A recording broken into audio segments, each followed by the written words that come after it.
इथे वांग छान भाजून घेतलेलं आहे, तर त्याचं वरचं साल आपण काढून घेऊयात. आणि तेल लावून हे केलेलं होतं. इथे बघा वांग व्यवस्थित आहे आणि ह्याचं देठ कापून घ्यायचं आणि मग आता फोडणी करूयात. हे छान स्मॅश करून घेऊयात सगळं. सगळ्यात आधी कढई तापायला ठेवूयात. थोडंसं तेल टाकून शेंगदाणे भाजून घेणार आहे. अगदी थोडंसं तेल. छान शेंगदाणे भाजून घेऊयात त्या तेलात. शेंगदाणे भाजलेले काढून घेऊयात. भरिताला तेल खूप लागतं, तर भरपूर तेल टाकलेलं आहे. तेल छान तापलेलं आहे. सर्वप्रथम मोहरी, गॅस मोठा करते, तडतडली की मग गॅस बारीक करूयात. मोहरी तडतडली, गॅस बारीक केलेला आहे.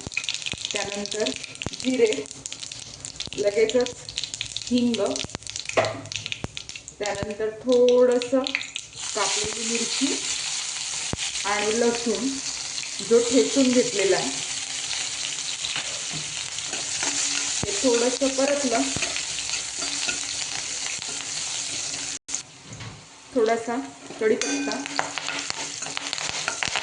लगेचच चिरलेला कांदा. गॅस बारीकच आहे. कांदा परतलेला आहे. आता आपण मसाले टाकूयात. सर्वप्रथम हळद, त्यानंतर थोडासा कांदा लसूण मसाला चवीसाठी, त्यानंतर मीठ. आता कोथिंबीर आणि कांद्याची पात आहे ती आपण परतून घेऊया.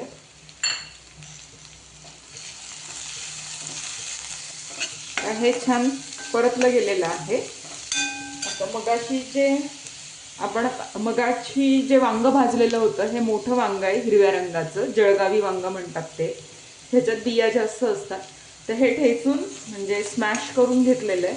तर ते आपण आता आपल्या भरितात म्हणजे जे मसाला परतलेला आहे त्यात टाकूया. आता अगदी शेवटी थोडासा कूट आणि ओबडधोबड केलेले शेंगदाणे. मगाशी जे आपण शेंगदाणे तळून घेतलेले होते तर ते मी खलबत्त्यामध्ये थोडे रफली कुटून घेतलेले आणि आता हे छान हलवून घेऊयात. 2 वाफ काढलेल्या आहेत. तर अशा पद्धतीने आपलं जळगाव स्टाईल थोडंसं आणि थोडं आमच्याकडे जसं आवडतं तसं भरीत तयार आहे. नक्की करून बघा. मी काढून घेते आणि मस्त गरमागरम बाजरीच्या भाकरी बरोबर छान एन्जॉय करा.